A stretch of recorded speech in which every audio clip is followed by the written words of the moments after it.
ગુજરાતીમાં એક કહેવત છે કે માં તે માં બીજા બધા વન વગડાનાવા, પરંતુ આ કિસ્સામાં એક એવી ઘટના ઘટી છે જેમાં એક માતાએ જ પોતાના દીકરા અને દીકરીની હત્યા કરી નાખી છે। શું હતું કારણ, જોઈશું આ રિપોર્ટમાં।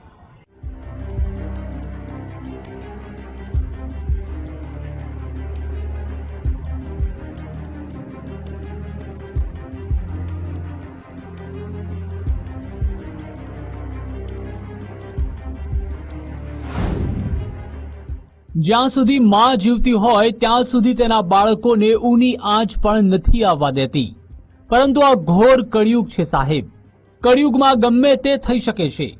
માતાની મમતા સામે સવાલો ઊભા કરતી, માતાની મમતા લજવતી અને નિર્દયતાની હદ વટાવતી એક ઘટના નવસારી જિલ્લાના બિલીમોરામાં બની છે। નવસારીમાં કાળજું કંપાવી દે તેવી ઘટના।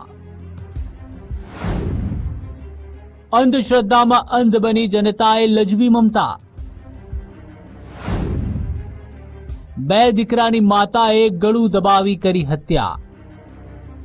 તમને કોઈ એમ કહે કે એક માતાએ તેના બે દીકરાનો જીવ લઈ લીધો છે તો તમે નહીં માનો અને એમ કહેશો કે દુનિયાની કોઈ માતા તેના બાળકોને ના મારી શકે। પણ નવસારીના બિલીમોરામાં અંધશ્રદ્ધાની પરાકાષ્ઠા વટાવતી ઘટના ઘટી છે। સુનીતા શર્મા નામની આ મહિલાને જુઓ। પોતાના વહાલ સોયા બે દીકરાનો જીવ લીધા પછી પણ પસ્તાવા કે દુઃખની એક પણ લકીર તેના ચહેરા પર દેખાતી નથી, જેની પર તેના 4 વર્ષના પુત્ર વેદ અને 7 વર્ષના પુત્ર હર્ષની હત્યાનો આરોપ લાગ્યો છે। આ જોઈ સસરાએ બૂમાબૂમ કરતા સ્થાનિકો ભેગા થઈ ગયા હતા।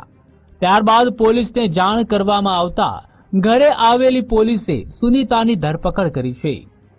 બંને બાળકોની લાશને પોસ્ટમોર્ટમ માટે મોકલી સસરાની ફરિયાદના આધારે વધુ કાર્યવાહી હાથ ધરી છે। બંને દીકરાઓ જે મરણ ગયેલા હતા તેની બાજુમાં બેઠી હતી। ત્યારે જે ફરિયાદી, જે એનો સસરો જે ઇન્દ્રપાલ હતો, એમણે તાત્કાલિક પોલીસને જાણ કરી। આજુબાજુ બધા બોલાવ્યા। બાજુમાંથી જ સાગર કરીને ભાઈ હતા જે બાજુમાં 302માં રહેતા હતા, તેને પણ બોલાવ્યા। પોલીસ પણ આવી।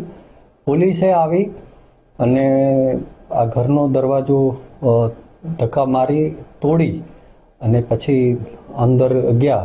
ત્યારે આ જે સુનીતા જે આરોપી છે એ બંને દીકરાઓની લાશ પાસે બેઠેલ હતી। આ મુજબની ફરિયાદ ઇન્દ્રપાલ શર્મા, જેની ઉંમર વર્ષ 60 છે, હાલ નિવૃત્ત જીવન છે, તેણે વિગતવારની આપેલી અને જે આરોપી બેન છે સુનીતા, તેની હાલ પોલીસે ડિટેન કરેલી છે। સપનામાં મળ્યો આદેશ અને બાળકોની કરી હત્યા। બિલીમોરાના દેવસર ગામે મહારાજા એપાર્ટમેન્ટના ફ્લેટ નંબર B301 નો આ બનાવ છે, જેમાં સુનીતા તેના પતિ, 2 બાળકો અને સસરા સાથે રહે છે। પતિને ટાઇફોઇડ થયો હોવાથી તે હોસ્પિટલમાં સારવાર હેઠળ છે, પરંતુ આખરે સુનીતાના મનમાં એવું તો શું સૂજ્યું કે તેણે આ પગલું ભર્યું। હવે તેના વિશે વાત કરીએ। પોલીસના જણાવ્યા અનુસાર સુનીતાને મધરાત્રે એક સપનું આવ્યું હતું। તેમાં કથિત રીતે તારા બાળકોને મારી નાખ તેવો આદેશ મળ્યો હતો। આ ભયાનક સપનાથી મહિલા જાગી ગઈ, ઘરના મંદિરમાં માતાજીની પૂજા કરી। ત્યારબાદ તેની બાજુમાં સૂતેલા 2 દીકરા, 7 વર્ષનો હર્ષ અને 4 વર્ષના વેદનું ગળું દબાવીને હત્યા કરી નાખી।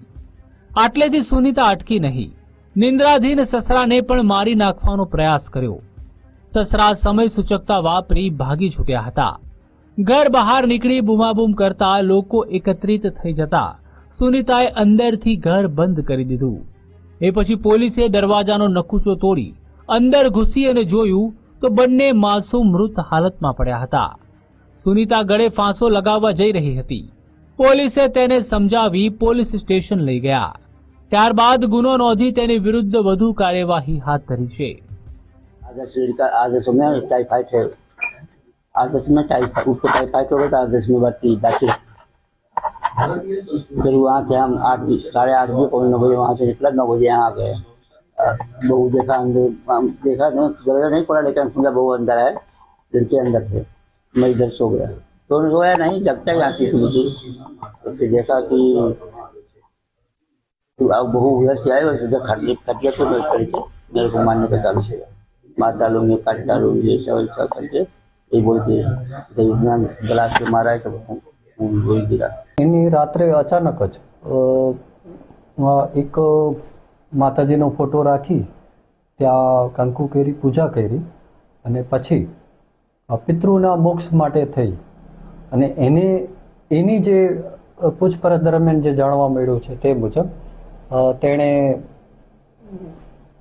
મોટો દીકરો જેને હર્ષ 7 વર્ષની ઉંમર છે અને પછી વેદ કે જેની 4 વર્ષની ઉંમર છે એ બંનેને ગળું દબાવીને મારી નાખ્યા। ત્યારબાદ ત્યાં તેના સસરા ઇન્દ્રપાલ તેને પણ એણે મારવાનો પ્રયત્ન કર્યો, ગળો દબવાનો, પણ ઇન બિટવીન તે છોડાવી અને ઘરની બહાર ભાગી ગયેલા। સુનિતાએ પોતાના 2 દીકરાની હત્યા કરી તેની પાછળનું જે કારણ જણાવ્યું છે તે જ કારણ છે કે પછી બીજું કોઈ કારણ છે તે સવાલ છે। 2 બાળકોની હત્યા કરતા માતાનો જીવ કેમ ચાલ્યો? શું એક વાર પણ સુનિતાના હાથ કાંપ્યા નહીં? જનેતા આખરે કેવી રીતે બની ગઈ કાતિલ? 2 બાળકોનો જીવ લઈ લે એવી તો કેવી અંધશ્રદ્ધા? 2 બાળકોની હત્યા પાછળનું શું છે સાચું કારણ? કોના કહેવાથી સુનિતા શર્માએ ભર્યું આ પગલું? આ તમામ સવાલોના જવાબ સુધી પહોંચવા માટે પોલીસે કવાયત હાથ ધરી છે। ત્યારે આ ઘટના આખા નવસારીમાં ટોક ઓફ ધ ટાઉન બની છે। સ્નેહલ પટેલ, ગુજરાત ફર્સ્ટ, નવસારી।